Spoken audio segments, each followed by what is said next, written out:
Sutri yang terkasih, ngomong-ngomong tentang seks boleh nggak sih? Apa memang seks itu berkaitan atau memang berlawanan atau gimana sebenarnya? Kita akan bahas mengenai God and Sex.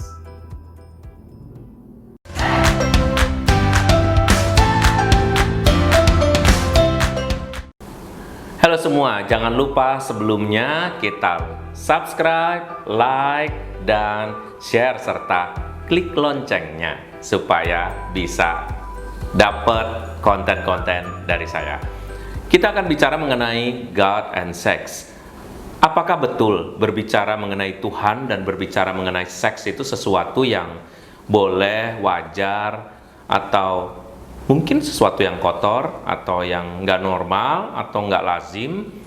Jangan ngomongin tentang itu deh. Sebetulnya dalam semua agama kita berbicara mengenai seks dan iman itu biasa dan sangat normal. Tidak ada satupun agama yang melarang hubungan seksual antara suami dan istri.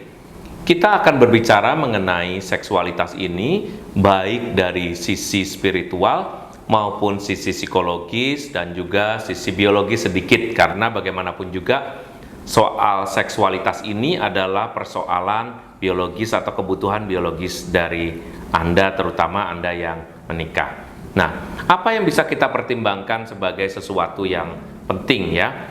Yang penting adalah bahwa seks itu berasal dari Tuhan. Jadi pastiin aja dulu, karena sebelum kita ngomong-ngomong jauh, kita pastikan dulu bahwa seks itu berasal dari Tuhan. Jadi Tuhan pasti akan mau.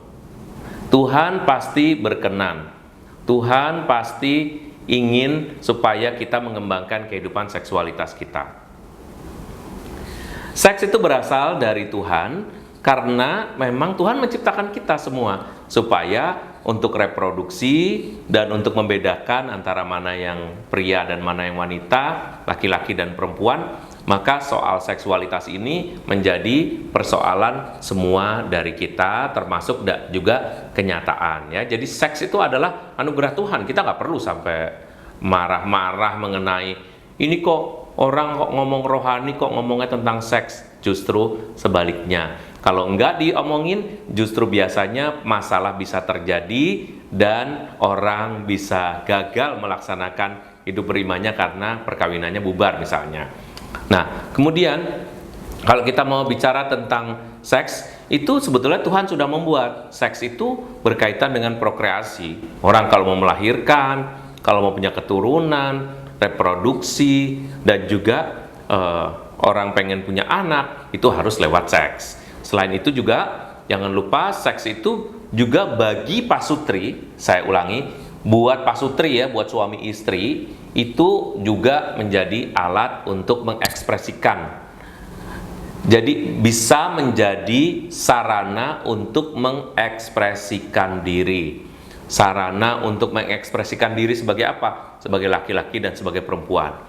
Dan untuk pasutri, semuanya untuk pasutri ini sebagai alat untuk rekreasi. Rekreasi dalam arti apa? Dalam arti memang having fun, untuk membangun hubungan kegembiraan dan juga kebahagiaan hidup berkeluarga. Itu salah satunya adalah dengan seksualitas, hidup seksualitasnya.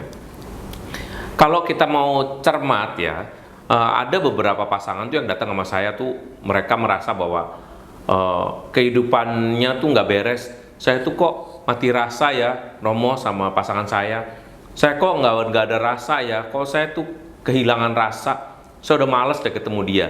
Ujung-ujungnya dari ngomong yang panjang itu, biasanya ngomongnya sih nggak jauh-jauh, akhirnya saya tanya, loh kalian itu berapa kali dalam seminggu melakukan hubungan seksual?